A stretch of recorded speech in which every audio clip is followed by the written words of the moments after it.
You're listening to an Anazao Ministries podcast.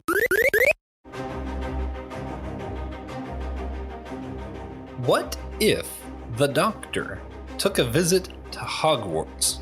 Man, what a question. Guys, once a month on our Facebook group, Priest to the Geeks, we allow you to pick the episode. We do a what if every month, let you guys pick what you think is the most interesting what if scenario. We figure out which host makes sense to talk about it, and then we talk about it. So that's what we're doing today. You guys voted for this one. We're here to deliver. Make sure to jump on the Facebook group to vote for the next one. This is Systematic Geekology. We are the Priest to the Geeks, and I am Joshua Knoll. My avatar is the Doctor, is why we decided it made sense for me to be on this one. And I am joined by one of the few people that I've watched a season premiere of Doctor Who with, the one and only Christian Ashley. How's it going? It's all right, Joshua. It's almost spring break. I have 2 classes left, and I'll be having the week off next week. Feels pretty good. Man, yeah. I will never forget the time that you, me, and my brother, who isn't even that big of a Doctor Who fan, got together to watch. Oh, yeah. Was it? I want to say it was the season 7 premiere. Or 6 or 7. That makes sense. Yeah, somewhere around there. But we had some amazing cheeseburgers that day. It was a good time. And what I'm geeking out on right now is Christian Ashley's shirt. He got a shirt from our store. That's just the one with the SG logo on the front. Looks pretty good. I have my own shirt, and we both agree they're incredibly comfortable. So geek out with us. Go to the store. Get a really comfy t-shirt. My suggestion is to order it one size too large, so it's like super extra comfy. Because I think they come a little snug sometimes. Yeah, that could be the case. This one right now fits perfectly. Did you order a size up, or did you just order your size? I ordered my size. Okay, good to know. Maybe my size is going up. I don't like that idea. We're going to move past it and talk about today's episode. Oh, man. So today, like I said, we're talking about what if the Doctor visited Hogwarts. The Doctor, by the way, is not the one down the street who prescribes you medicine. We're talking about Doctor from Doctor Who. And the most annoying part of this question is it doesn't specify which Doctor. So we're going to try to do that ourselves at some point during this conversation. But before we get into it, Christian, also, for those who don't know, Hogwarts is the school they attend in Harry Potter. What is your relationship both to Doctor Who and to Harry Potter? Let's see. As far as Harry Potter is concerned, I first read the book, and it was actually read to me by my teacher because we would always have like an hour or so set aside to read a couple chapters of a book. This was in 4th grade. And ever since then, I kept reading them more, buying them more, watching the movies when they premiered a long, long time ago in a galaxy far, far away. It feels like sometimes. And then as far as Doctor Who is concerned, I think I may have talked about this on the show before, but just in case someone hasn't heard, I first got into it in my junior year of college. My junior year of college. I had never watched it before. I had known it was a thing, but Sci-Fi was running a marathon, and it happened to be with the 10th Doctor, and I'm pretty sure it was like the Sontaran stratagem or something like that. Nice. Fell in love instantly and started watching from the beginning, and I've watched it since. Man, yeah, I've mentioned my history with both on here before as well, but actually the very first Patreon episode that we've done was a review of the first episodes I ever saw of Doctor Who, which was The Impossible Planet and The Satan Pit. And it was because I had a roommate, and we both went to college with this guy. So Zeb Mims, if you're listening, what's up, dude? Nice to hear from you. We're going to be hanging out at a Judah and the Lion concert next month, so that's going to be cool. But he introduced me. Didn't tell me anything about the show, really. Just decided that I'd like it. I'm like, sure, why not? You're in college. You just kind of say yeah to most things, you know. And I enjoyed it, and then forgot about it for about a year. And then I texted him at some point. I think it was on like Christmas break. I was like, what was that show you had me watch like last year? He was like, Doctor Who? I was like, yeah. So I just found where that episode was and just started watching it from there. I think got furious when I found out the Doctor dies and comes back. What the heck's that about? I had no idea what was going on. I was like, is he just going to die right now? I was very angry. But yeah, since then, I've collected like so many of the DVDs. I have some that you can't have in America, air quotes. So my PlayStation is set to UK settings so that I can actually watch the DVD. huge Doctor Who fan. Like I mentioned, it's my avatar here, especially the 10th Doctor. He's my favorite, so it's what my avatar is designed after. And with Harry Potter, I wasn't really allowed to watch it or read it or anything growing up. You know, it was just the Satan stuff. And now, I know that it's a Satan's favorite TV show kind of deal. I know he wrote the books himself. So, no, I got into it in college because of a girl, naturally. And I was like, this is okay. I wasn't as crazy about it as most people, but I did like it. I discovered I liked watching the movies first and then reading the books so that I wasn't disappointed. That was a fun way to do it for me. And then when they opened up the Wizarding World of Harry Potter and Universal and Islands of Adventure, I was like, man, this is the best thing ever. And I had butterbeer. Now I'm like, man, this is one of my main geekdoms just because of the drink. And yes, we have talked about it on Drinks with Tejas, also on our Patreon. Y'all really need to be catching up over there. So that's patreon.com/systematic geekology. It's worth it. Yeah. So now that we got that out of the way, let's talk about the differences and things they have in common. Why this question's interesting. Let's start there. What values, do you think constitute who the Doctor is? Let's start with him. / her. There's been a girl Doctor now. Shouldn't say him. They. That might actually be the most appropriate time to say they. Because you really never know. With the way Time Lords work, I'm sure that makes sense. You don't know the gender, you don't know the personality, the face, the skin, nothing. It all can change. One life to the next. Well, I think one of the things they share, especially when just talking about the Doctor, is his curiosity about the world around him, about how people would make decisions or how things are going about. How does this work? Why would this person do this? And when it comes to human beings, the Doctor is just constantly curious of us, sometimes in a good way, sometimes in a very detached sense of I'm so much higher than you and you puny little humans. And obviously the Master gets way worse than that. But as far as the Doctor is concerned, I think what would tie him to this would be that idea of this is something a little outside my purview, because he's been with magic before and through several of episodes in the show. Magic is just science. Yeah, mostly they take I think it's Clarke's third law or something like that. Any advanced society is indistinguishable from magic or something like that. As usual, I butchered the quote because I should always look these things up. That's what we love to do here.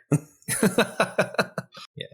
No, I agree, though. I agree. Definitely curiosity. I think I'm going to put a caveat. Most of Hogwarts, I think, shares this value. Of course, there's Umbridge and people who pop up occasionally that are just suck. But there's this value, which ironically, one of my second least favorite actors, the 11th Doctor.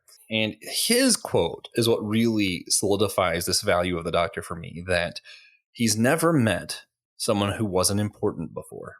Oh, great quote. And I think that's one where I'm like, yeah, they both see this, just the importance of, I want to say humanity, but the Doctor deals with aliens too. So just the individual, each person, and by person, we don't just mean humans in this case, is valuable just innately.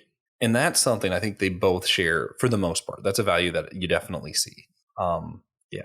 Obviously, there's the big differences. The Doctor values science, Hogwarts values magic. But even with that, there's some stuff that they share of why do they wield it? The Doctor uses science for benefits, and he is appalled when people use it for evil because, as a scientist, you should know better. He says that on several occasions. I think same thing if you're talking to Dumbledore, you're going to hear him say stuff like, as a magic user, as a wizard, you know better than this. So I think they both kind of have a similar value there. You think of any other values or principles?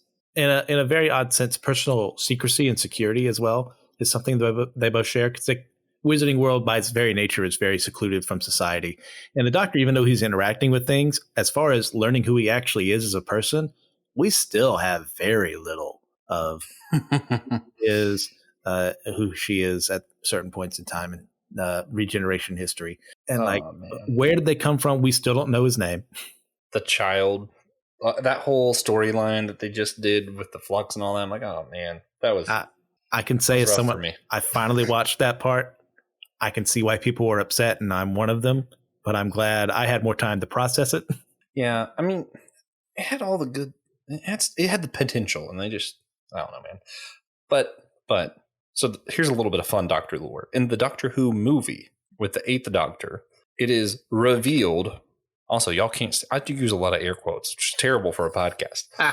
It's revealed that the Doctor is half human, and they haven't fully retconned that. So it's kind of a we're not sure. Maybe he has human DNA. Also, maybe question mark. We're never really quite told yay or nay from that.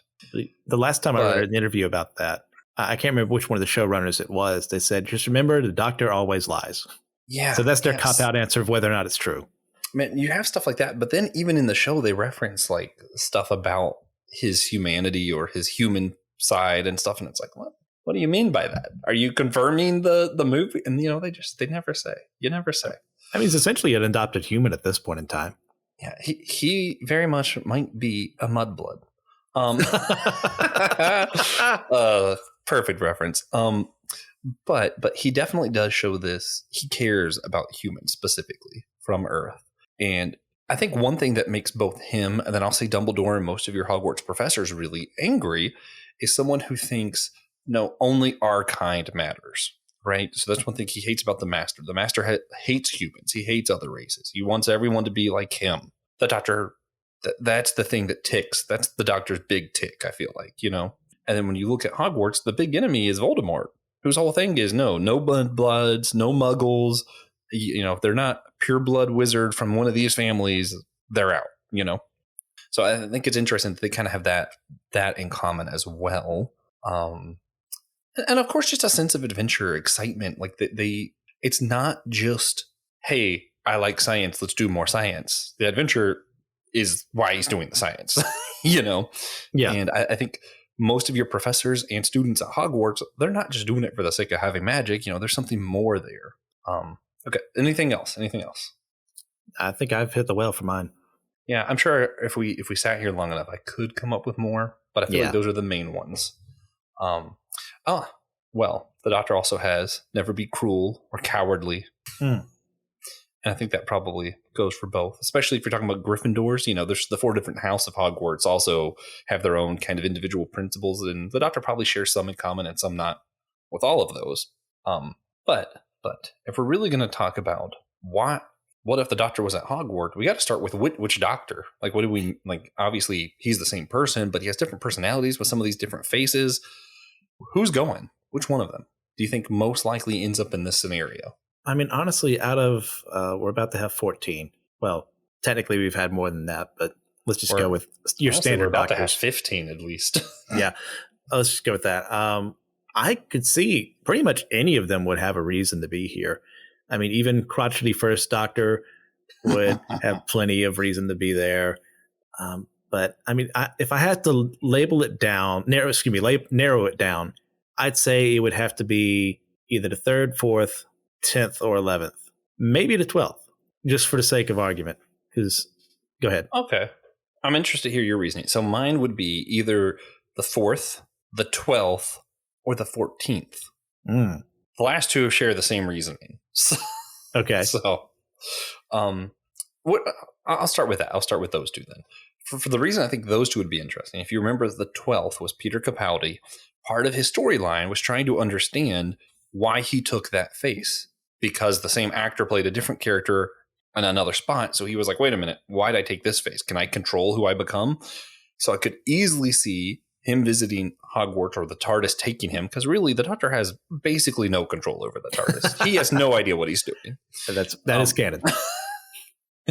And I could see him showing up there, the TARDIS taking him there, whatever, and running into why can't I think of the guy's name? Junior. Barty Crouch Jr.? That's not right. Barty Crouch. That's close. Barty Crouch? Okay. Mad-Eye Moody. Yeah.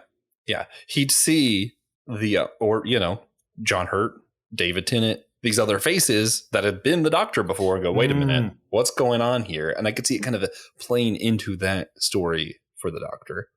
Which is why I also think 14 could happen exactly the same way. Is why I threw that in there. Yeah. That'd be a perfect meta way for him to show up. Yeah. It would be fun. Okay, so what about, you said 3, 4, and I forget the other one, but why 3 or 4? Let's start there. I think 3, with where he was for most of his tenure as the Doctor, he was stuck on Earth, working with UNIT. And if UNIT ever got wind of this magical society and like they wanted someone to figure out what's going on here, it's probably aliens, they'll think. they'd probably send a third doctor there. And he could teach them all about the Venusian judo or whatever it was that he learned along the way. Man, He's for the record, 3 is my least favorite doctor. And then for fourth is so easy for me. And I know you're not that big I picked 4 too. Yeah. I think for him, like, he's one of those doctors I can literally see showing up anywhere. And Baker just has that power and charisma to make scenes work. So him, like, he could just be curious about what's going on. He could have heard a rumor and he would have just shown up one day and says, I'm here now. Yeah. So my headcanon if 4 came, which to me, the reason he makes sense mostly is even though he's in my top 5, but he's not, one of my all-time favorite doctors. Oh, okay. I must have been thinking of 3 then. Yeah, I just don't like 3. But he's still in my top 5. He's the most magical feeling. When I think of the Doctor, I think of Capaldi. When I think of my favorite Doctor, it's David Tennant. But the most magical feeling is Tom Baker. Definitely. Absolutely. So that would be the main reason. I think the vibe would fit really nicely. But I think his reason for being there, my headcanon would be, he tried to take the TARDIS to Camelot just to see what it would do. He was like, what happens if I try to set it to this fictional place? And it took him to a different magical place in England at a different time. Because, hey, your request made no sense. Here's the closest I got. And of course, you just know Dumbledore's password at that time would just happen to be jelly babies, and that's how he gained access to it. Of course, yes. Oh, man. Okay, so who was the other one you said? You said 3, 4, and... I said 3, 4, 10, 11, and 12. So I'll go with 10 first. And 10, could very well be a John Smith situation where he is forced into this location to avoid, coming into conflict with someone else. And this is why would you ever expect the Doctor to show up at a magical school that is so antithetical to who he is? Like, it'd be one of the perfect hiding places for him. Of course, him being him, he'll make a big scene and people will obviously know where he's at. But I could definitely see him going there to hide or definitely just to understand what's going on there. Because once again, we've discussed, like, magic kind of exists in the Whoverse, but it's more applied science that we just don't understand. Yeah. Okay. You said 11. 12. We can skip 11. Let's just pretend he doesn't exist.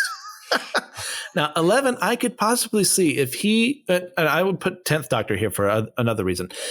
For him showing up, is there any way, I'm looking through every possible way I could possibly save Rory and Amy from this final situation? Yeah. Could magic be the way that I'm able to stop this certainty from happening, this fixed point in time? It's so annoying having one really childish version of the Doctor where, like, some stuff makes sense. I'm like, yeah, I could see that.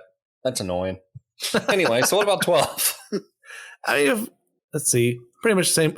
I mean, I didn't think of it the way you did. That sounds like a lot of fun, actually. See, like, these familiar faces are here. How did that happen? But I mean, him too. It would be with Clara. Would be, how could I? It'd be similar to 10 and 11, like 10 trying to control things, but 11 trying to figure out how to solve this problem. But how could I stop her from dying in this certain way?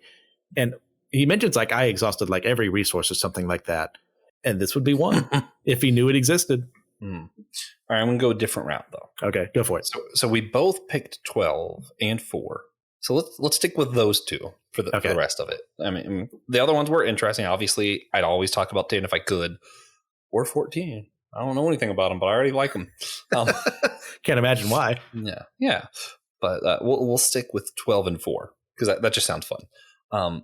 Thinking of why the Doctor would be here, I'm going to put a different reason out than the others I already gave. Okay. Which, for 12, my 2 reasons actually could work both.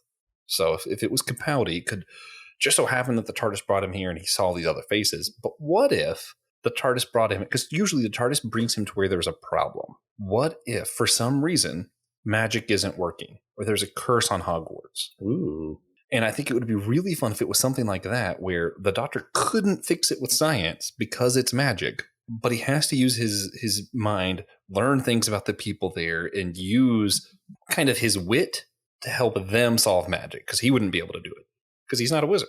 I mean, yeah. I mean, I don't see him as a spellcaster in any scenario here, unless No. he enters some alternate universe and like the way his body works there is different. But I don't see that happening. But like helping them figure out the mystery and him being like, how can I do this? This is so outside my reach is pretty compelling.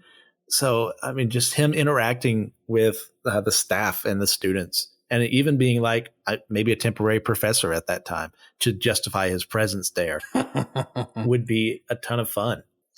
Yeah, the Doctor would definitely, regardless of which version shows up, he would definitely end up being a professor named John Smith. I mean, could this be even like he becomes the Defense Against the Dark Arts teacher and that's why he doesn't show up next year? God, see, I was thinking that because that would be funny. But then I realized he couldn't teach them any spells. No, that's true. I think he'd have to be the potions professor. I mean, that or Muggle studies. That's true. Potions or Muggle studies. Oh, man. Okay, so either 12 or 4, doing Muggle studies or potions. We've given plenty of reasons why they could be here. Do you want to pick one? Or let's do both. Let's do the both. I mean, there's only two doctors here, so let's start with 12. Let's say it's 12. He's seeing these other faces of himself. He's going by John Smith. He is, let's stick with Professor of Muggle Studies. Yeah. And he's trying to solve a magic mystery. How does he go about it? What's the most interesting storyline? What interactions do we think we enjoy the most here? He's going to bumble his way through it at the very beginning. Just completely, it's out of his wheelhouse, this whole magic thing, even though he's experienced it before. But like just going in, figuring out how to interact with these people that are so different than other people he's interacted with before. I definitely see him. 12 could easily be a mentor to any of our main trio for Harry Potter. I mean, and him getting along with Dumbledore would be, I could see that easily as like two men who've had to do a lot in their lives to get to where they're at and all the mistakes they've made along the way. I can see them striking up a companionship over that. Yeah. Dumbledore might even be his magical mentor as far as like understanding how things work. Obviously not teaching him. See, I imagine sort of, which is funny, which is why 10 would be interesting. I imagine sort of that David Tennant flair part kind of spiking up, because you got that a little bit with Capaldi, of just kind of being so fascinated by everything. Like, really? You could do that? Yes. You could just turn him into a chipmunk. How does transfiguration work? There's this mischievous part of the Doctor that I think he'd almost be like antagonizing some people just to see stuff happen. Just like, I want to see someone get turned into a chipmunk. He'd obviously be like Loki trying to scan everything with a screwdriver to see like what's the readings on this? What's happening here? Like he wants to scientifically understand what happens, which he's only going to get so far with. Well, would the screwdriver work? I think he'll though? Get frustrated. I think it would work. I mean, because like, but I don't think he'd get any information about like magic from it. If I'm remembering correctly, Hogwarts suppresses Muggle technology immensely to where like I think even some watches stop working in that area. I don't know. See, I didn't know. That's interesting. See, like the sonic screwdriver, like, is it just that developed to where it's beyond this, or because it's so developed, it becomes technology he can't use? And how would he be able to do his job without relying on his one multi-tool he always does?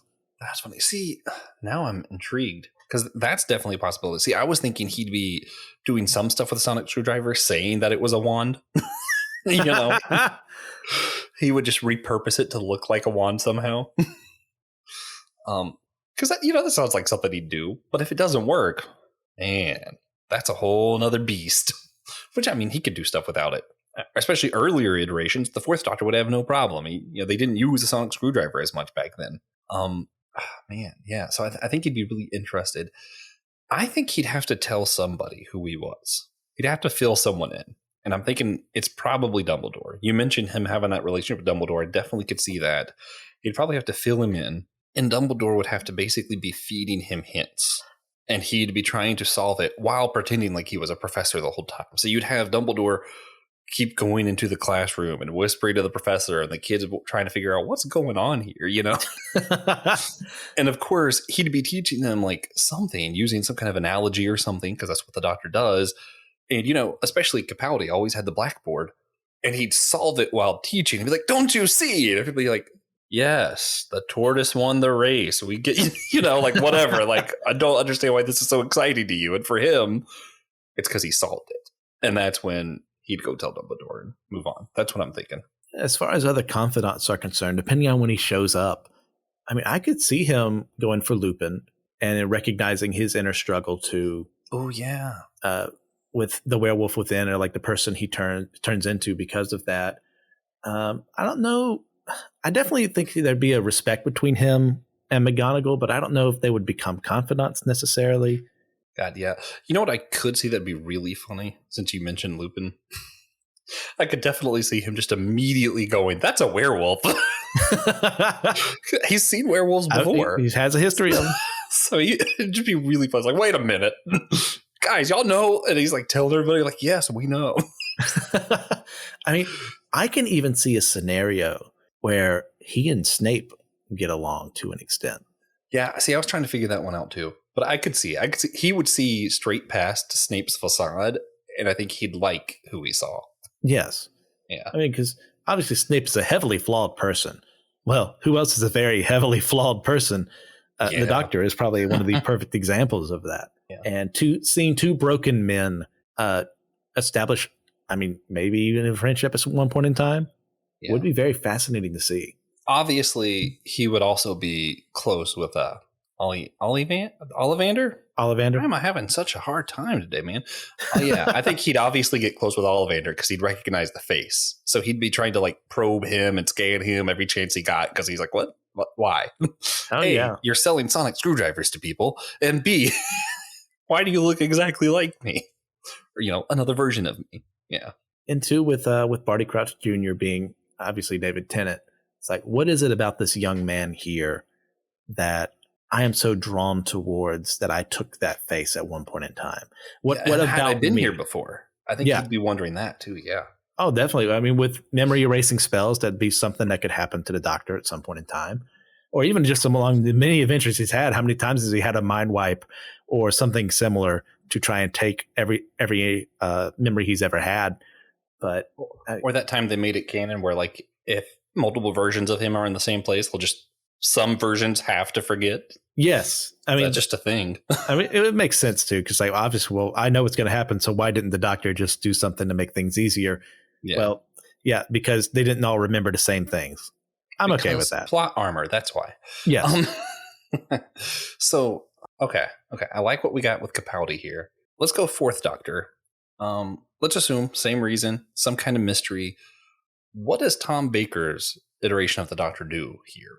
Well, I think, in my opinion, Baker is one of the greatest chameleon actors in the show. Yeah. Like, there are so many stories that if any other person was doing it, it just wouldn't be as fun, or I wouldn't believe in it as much as I do when I see him and just act. And I see him, let's go with the magical mystery, like magic is dying or not everyone's able to use it anymore. He would find that, number one, so fascinating because he doesn't understand it. But two, the people who understand it don't understand it.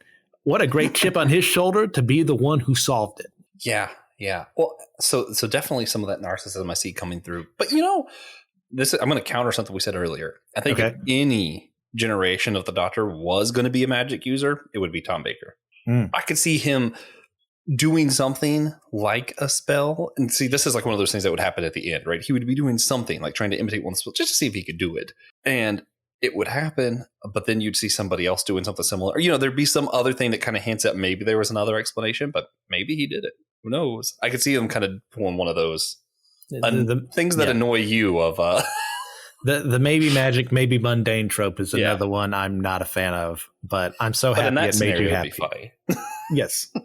I mean, too, it is canon as well that the Doctor knows what Hogwarts is, at least by the time of 10. He and Martha are both casting Expelliarmus against the Sycorax with William Shakespeare. So yeah, I forgot about that. I mean, so after 10, we know at least at that point in time he knows what Hogwarts is. Maybe he learned it while he was 4. I mean, could be. And he was there. Okay, so how do you think does 4 handle it the same way as 12? Does Tom Baker's Doctor, is he still just disguised as a teacher, make friends with Dumbledore or somebody and figure it out? Or yeah, I was trying to think of that because he can be a little haughty. Well, they're both haughty, but like above you in certain ways. He can be a little sneering. So I definitely see him and Snape maybe having that frenemy situation rather than like what we had with 12 and Snape. Yeah. You know what I'm thinking? I'm thinking, so 12, we mostly talked about, he'd have Dumbledore, some of the other professors. I think 4 would be closer to the kids. That'd be a good one. That makes a lot of sense. He's a very caring person, despite himself. So he'd be talking to Harry and Ron and Hermione. Yeah, sorry. Maybe even the Slytherin kids. Maybe even the kids that we don't like. He'd see something good in them. And maybe that's what would turn things around, actually. I think that's what would make the story so different. I think he would inspire some of the bad kids to be better. Because that's what the Doctor does. Ultimately, his biggest power is inspiring people.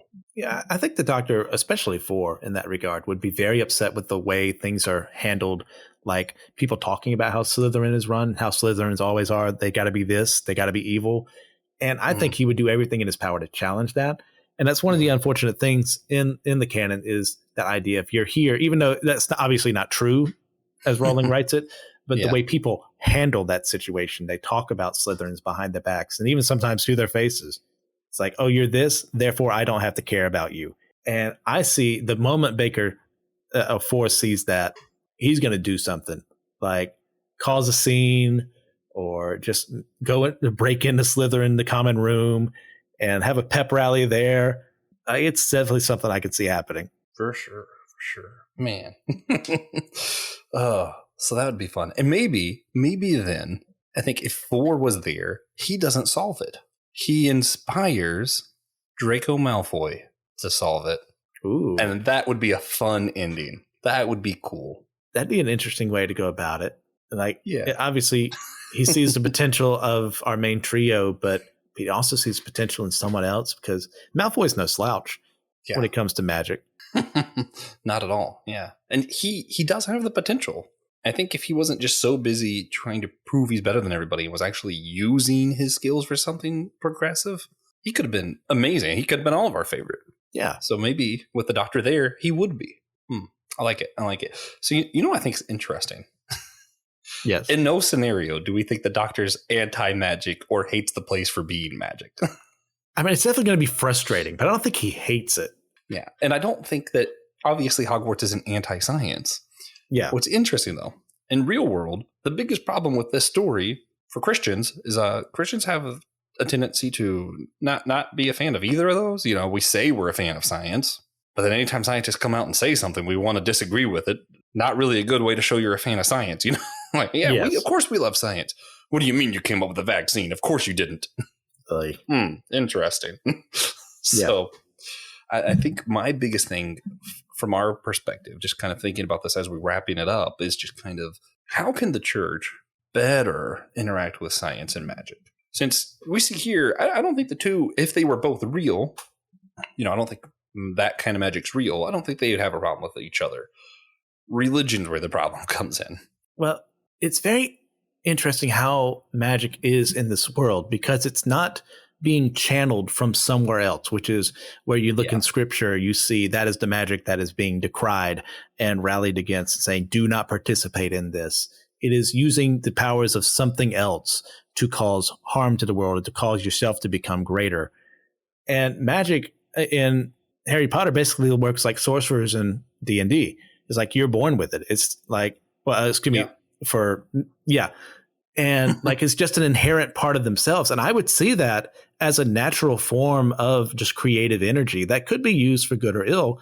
I mean, in my own writing, I had to come up with an idea. Okay, I have people that are basically casting spells. Like, how do I handle that with my very, very conservative leanings here? It's like, oh, well, it only looks like that to you if you don't understand it. Like it is in the Harry Potter world and in stuff that I have written, it is natural abilities left behind after creation that some people can use for good or ill. The way I do it is invocation and evocation. Invocation means I'm asking God, like, this gift you give me, let me use it correctly. Evocation is let me use it for myself. So I don't see if we were to find out Hogwarts existed tomorrow, of course you'd have people rallying against him and trying to burn it down and what have you. Yes. But as for it being the magic the Bible is against, I don't see that. Yeah. And that's, I think we're just going to skip the science part of this question for today. We've talked about it so many other places. The church just needs to do better. God created creation with systems. Science is from God. He gave us inquisitive minds to understand things. Which I think that's really the thing. That's why the Doctor in Hogwarts won't have as many issues with each other as some of our religious institutes would, is because they're inquisitive. They're curious. The Doctor's response to seeing magic isn't anger, it's curiosity. And I think that's what we need to kind of grasp more onto. We need to be more curious. And God made us curious for a reason. And I think in real life, and this is, I might be crossing some borders here, so we'll see. We'll see. Christian will call me out. Christian might call me out on this one. We'll see. Okay. I think the church needs a more nuanced take on magic. The Bible is against witchcraft, but what does it mean by witchcraft? Should we be telling people who go buy crystals and rocks and think that this rock is good luck or whatever, should we be telling them that they're going to hell? I don't think so. I don't think that people who call themselves a witch and they mean that kind of stuff, or like earthy stuff and, natural remedies, I don't think that's the kind of witchcraft the Bible's talking about. I still don't like the word witch. It makes me very uncomfortable. But I think we might need to be a little bit more nuanced, a little bit more thoughtful in our doctrine here, especially when you see when Jesus talks about witchcraft, he says, what was it? Lying is lying as witchcraft or is lying as murder? I want to say lying is as witchcraft. But whatever it was they compared, I can't remember off the top of my head, are both forms of manipulation. I think the underlying doctrine is, hey, let's not manipulate things. Let's be straightforward. Let's be honest. And we're talking about the magic of Hogwarts. We're talking about people saying a Latin word and a beam coming out of power or something, like lasers, basically. And when we're talking about, crystals, we're talking about people believing there's a different energy in different parts of nature, which, hey, if you've been to the beach and been to the mountains, it's kind of hard to deny that there's not some kind of different energy there. It's just, how far do we take that? The verse is 1 Samuel 15:23. And it's man, that is not what I was thinking it was. Yeah, so I was not quite Jesus. So that would be Samuel talking against Saul, for not wiping out the Amalekites like he was supposed to. So in that case, yeah, rebellion bad. But you were right. I'm going to correct you on some things as I feel them. So let me preface it with that. When it comes to these ideas of, I'm going to have this crystal around me, I'm going to put sage around my house because I think I saw a shadow move or something like that. That to me misses the point of what we're called here to do. And that is to rely on the power of God. And I'm not saying that means I don't have to do anything else. I can just say, well, I'm going to get that job because God is going to watch out for me. I mean, that's looking at God as like a chauffeur rather than who he actually is. When it comes to seeking out, using crystals or these remedies or what have you, that's a very slippery slope that I would say is a bit of pride. It's like, I can find a different route to find what I need, to get what I need through these items instead of asking the creator of all things. So once again, you mentioned the whole, you do these things, you're going to hell. Well, there are plenty of other reasons why we're all going to hell. And opening a conversation like that is a poor idea. And the fact of the matter is we're in rebellion. And that is why rebellion is like witchcraft. It's like we are trying to control the world, make ourselves as God. And that's what he's trying to fight against. It's like, look, come to me, the source of creation. Now, and once again, there are forces in this world we still don't get. How does it work? Does psychokinesis exist? What is dark matter? Stuff like that. We need to explore these things scientifically. Go ahead. I want to push back one more time and then, Go for it. And then let you have the final word so that we can be a good Christian podcast still. I think to me, if we're talking specifically about like some of the crystals and stuff and that type of witchcraft, not like the kind that the Bible is talking about, which are two different things in my opinion. I think the thing is, I take it very much the same as I went to the beach for a weekend because I needed a mental health day, or, I spend some time gardening because that gives me whatever. If for whatever reason, carrying a certain type of crystal or rock in your pocket makes you feel better, cool. I don't think God's angry at you for it. I do agree that we should rely on God for all things and we shouldn't need other things. But, we do have a need sometimes for psychologists, for these different things. And if it helps you and draws you closer to the creator of the rocks and the crystals and all of that, awesome. If you're relying on that and your own power over that, that's where I have a problem. In my opinion, this is like Dumbo's lucky feather. Yes. The feather has no power. We ascribe power to these things that does not exist. And that is missing the point of creation. We are bringing false hope to ourselves by adding something onto something that does not need to be added on to. And once again, this is not a cry against medication or spending time with people or getting away from things. Those things are all good things, because guess what? Jesus went away from the crowds because he needed some Jesus time away from people. He needed to be with God in prayer. And that is a good thing. And that's why he continues to model that throughout the Gospels. But once again, adding on to something that is already fixed and perfect is something that I see as very detrimental to us as people, as a society. So, and once again, there are plenty of things that are going to take us away from God if we don't repent and believe in him. So just to label that one thing is like, oh, that's the reason why, is completely missing the point of how sin and salvation work. Yeah. Well, see, this is fun. I like when we have two differing opinions at the end here, because then I'm like, well, you guys pick which one you want to go with and roll with it. For those of you who wish to do a witch hunt and think that I am a witch now because I said that some of this isn't awful, yeah, my address is at Hamana Avenue. The free torches and pitchforks. Yeah. Just let me know. In fact, if you want me to tie a rock myself and jump in the lake, I'll go ahead. I don't mind. If he floats, he's part duck. Oh man, or he's made of wood. Oh, funny stuff. So with that, did we have anything else we wanted to add as far as like some of the application of how the church is handling magic, witchcraft, science? Actually, I do have one more while you're thinking. Getting away from what we were talking about, regardless of which side you decided to take, I do think it's important that we interact with people better. Witch is a scary word. I agree. Someone calls themselves a witch. That's a rough one for me. You're called to love that person still, regardless of what you think about it. And if they give you a crystal or something as a gift and are trying to be kind toward you, I don't think God wants you to turn your nose up at it. You can take it and throw it away when they're not looking. That's fine. But, I think still be kind to people, loving, humble, all that. And I think Christian would agree with that part. Indeed, I would. There's a way to handle that, and it's not throwing it back in their face and yelling at them. It is, I best say, look, I understand why you're giving this to me. However, in my heart of hearts, I can't accept it because I feel this way. This is how I feel this is interpreted. So that'd be a lot better than your standard, oh, you believe in this, you're going to hell, you sinner, and crushing the crystal underneath your foot, which would be quite impressive if you could do that. That would be awesome. Yeah. But make sure you do express love, in fact. Also to your scientists who think that God is silly and a joke because science has just proved everything about the Bible.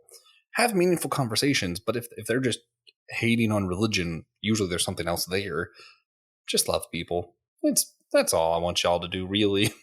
Anything you wanted to add? No, I think we've hit the nail on the head. This was fun. Yeah. I love doing these what ifs. So y'all make sure you jump on Facebook, vote for the next one. Hopefully there'll be something else that involves the doctor, because I just like talking about the doctor. We'll just pick different ones each time to talk about, because I can do that. All right. So that being said, let's jump into the wrap up, Christian.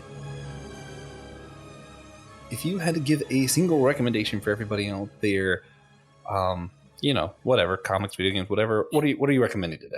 I just finished last night because I think I've mentioned a couple of times here before. I am going through the entirety of the Twilight Zone again because there's a couple episodes I missed along the way. Man. And I just finished The Obsolete Man, which you want to talk about something that matters today. The idea of becoming obsolete because you don't fit in with these ideals of what modern society is, like books shouldn't be, we should ban books, we should ban science, we should ban religion. And like all three of those things are brought up in that episode. It is time. The Twilight Zone is a timeless classic for a reason. And that's because most of those episodes, not all of them are good, could be written today and not be changed one bit and still apply. Man. So for me, it's tough. It's tough to give a recommendation here because there's been a lot of either new series or series that just kind of got a reboot. Doctor Strange is issue 1, but it's like legacy number 300 something. I don't know. But so there's a lot I'm enjoying right now that it just started. The stories are just now starting. I'm going to recommend Superman Lost. So this is Clark Kent when he went out to space on a mission and was just gone for an extended period of time, which is why we had his son John Kent take over for so long as Superman on Earth. And it's now kind of filling in that hole of what was Clark Kent up to that whole time. Ooh. So it's Superman in space, which is fun for me. So good stuff. That does sound like fun. Yeah. So they just released issue 1 like a couple weeks ago. It's great. Anyway, so make sure that you guys, if you want to hear more episodes from us, maybe we'll end up maybe we'll talk about Superman Lost on Comic Book Catch Up on our Patreon. Go to patreon.com/systematic geekology. But if you want to hear other episodes that aren't on our Patreon, where we just talk about normal Superman, you can go to systematicgeekology.org, hit the host tab. My name and Christian name's there. If you want to avoid me because I'm a witch now or something, you can do it that way too. It's fine. If you avoid me because I'm a bigot, you can do the same. Yeah, neither of us will mind at all. Oh man. So that being said, be looking out for a episode coming up soon of me, DJ, and our newest host, Elizabeth Clyde, talking about live action Disney films. That was a fun time. She's changed my mind about Mulan slightly. Not much, but slightly. It's not as bad as I thought. Check out why. Make sure you're ready for that episode. And of course, guys, do us one important favor. And remember, we are all a chosen people, the geekdom of priests.